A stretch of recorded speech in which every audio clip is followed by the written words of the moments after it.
heading has just gone 20 to 8. The headlines this morning: Stephen Hester, the man in charge of the Royal Bank of Scotland, has turned down a bonus of almost £1 million after coming under intense public and political pressure to do so. And the leading children's charity has condemned claims by a Labour MP that not being able to smack children could be to blame for last summer's riots.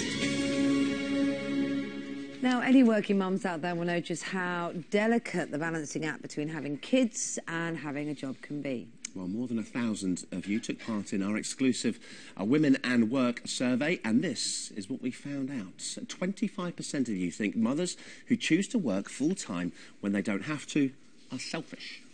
Almost half of you feel there are more opportunities within your workplace for women without children. And 60% of you believe there are not enough opportunities for mums to work part-time. Well, we've been speaking to mums about their experiences of part-time working, including one who asked us to conceal her identity so she didn't get into trouble with her employers. Decided to go part-time. I spoke to my employer. They suggested downgrading to assistant manager. I still do pretty much the same, but on less money. At the time, I was very hurt, thinking, hold on a minute, they're supposed to be helping me and I'm being penalised. But I agreed to it because I would have agreed to anything at that point. I work 2 days a week, so from 8:30 till 3:30 at a primary school, a local primary school, and I teach music and drama. Before I had Angelica, I was a talent agent, starting my day at 10, finishing at 6 officially, but then I would have to go to the theatre in the evening. Before I got pregnant, I think I always knew that I wasn't going to stay in that job, and that job wouldn't be suitable for me personally as a mum. I work part-time for a cancer charity, Cancer Support, Bradford Cancer. I work 20 hours a week. I work mornings, which fits in with the children and picking the children up from school. I think the worst thing for me is actually leaving my colleagues, because I only work mornings and I know there's an afternoon's work to do. I feel really guilty for leaving, and for the first 6 months I constantly brought work home. Luckily the job I'm in, the people are really understanding, and they're saying you shouldn't be bringing work home, you only work the hours that you do. If you plan it and you work hard and you find a decent job, it is worth it. It really is worth it, working part-time and being a mum. Work for her. We're joined now by Karen Mattison, who runs Women Like Us, a recruitment agency for mums wanting to work part-time, and Professor Susan Marlowe from the Institute for Small Businesses and Entrepreneurship. Let's have a chat to you first of all, Susan.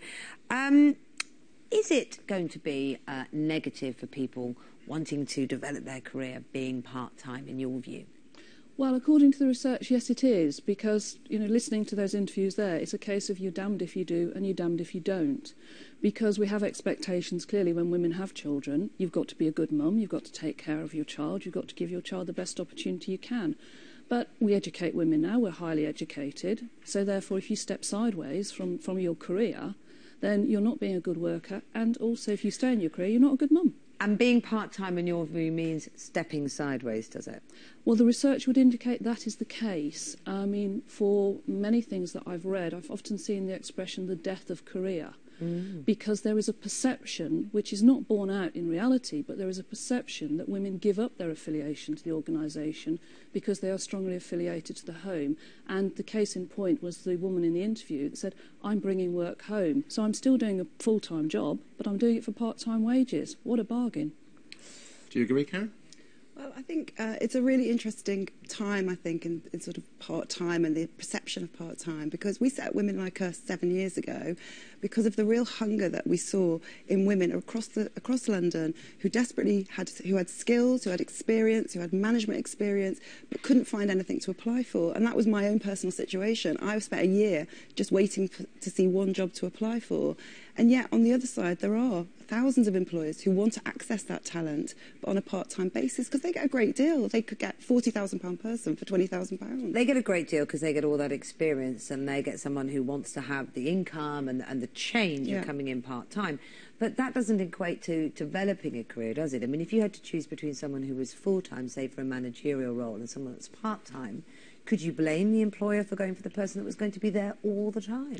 I think you're absolutely right. I think the important thing is that jobs are designed properly in the first place. So there's no point in shoehorning a job that really is full-time and trying to squeeze it into part-time hours. That means not necessarily promotion, doesn't it? But actually, more and more employers are thinking, actually, do I need somebody 5 days a week for that job? Actually, that's a managerial role, but I need them 3 days, and I'd rather pay them that and get somebody of more senior skills than get them on a junior basis. So what do you make of that then, and the success of an agency like Women Like Us would suggest perhaps that there is a place for women in the workforce? Do you know, I really believe there is, but it's getting that message across to organisations themselves. And clearly my experience is in smaller firms. I've interviewed an awful lot of small firm owners, and what they know how to do is either make something or do something.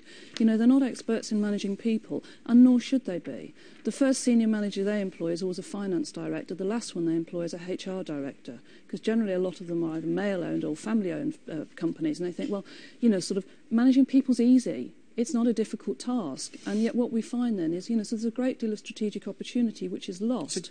I mean, do you welcome agencies like Karen's, which offers a bespoke service and tries to bring the employers with the right people that can help them? I think it's a brilliant idea, and I think, you know, the more you challenge the career model, but again, talking to business owners, that's not the way they see it, because they say it's a great cost to us. How do we replace somebody? And I think what we find is there's no point talking to business owners about the work-life balance of someone they've never met. It's got to work for their business, and when it works, it lasts, and they re-recruit on a part-time basis. Well, thanks for all your views at home. No doubt that people are still feeling very guilty about working. I'm working full-time and I feel guilty. I pay so much for nursery and get so little help that it's not worth it financially or emotionally. I mean, that is part of the problem, isn't it? That you're torn from the moment you have a child. It's a huge problem because, you know, all the messages you get in the media and everything, as I said at the beginning, it's about yourself. Yeah, you want it's to about be with your being child. what a good mum is. This model of what a good mum is. But if you go with that model, then you know sort of what you're looking at. The end result is why would you educate women at all? And there's no right or wrong either. It seems. Jo from Cambridge writes this: due to return to work next month after having her second child, breaks my heart. She says, having to leave them to go to work. I'd much rather stay at home, but unfortunately, I don't have a choice as the bills and mortgage need to be paid. Surely trying to keep a roof over my children's head isn't selfish. Joan, a lot of working mums rely on their mums for taking care of their babies and expect them to do it free of charge as they can't afford childcare. Is it fair to expect your parents to bring up your children? As a nation, we do love our grandparents, don't we, and use them a lot. I think that if working mothers stopped working, the country would basically grind to a halt. So I think that's the reality. And I think what we really need to understand is there are 8 million people also working part-time. So this is not a situation that's going to change, but what we need is more understanding about it. Yeah, you both agree on that, absolutely. Yes, yes, we do. And I mean, the other thing we've had a few from men as well, actually, just to point out it's not just women who are torn between. Oh yeah, sorry, Mike Saunders. Yeah, we should tip our cap to Mike at least. I work constant shifts while my wife is at home looking after our 2 boys. She'd like to go back to work, but at the moment she can't, as we can't afford the childcare, as the government wants to take the childcare benefits away from working families. Obviously, it's the men in the house that are being affected as well. Well, thanks very much for all your views on it as well, and for yours at home as well. It's Yeah, fascinating to hear what you think. Yeah, all the results of that survey still on our website as well. Go to itv.com/daybreak. Still to come, girl.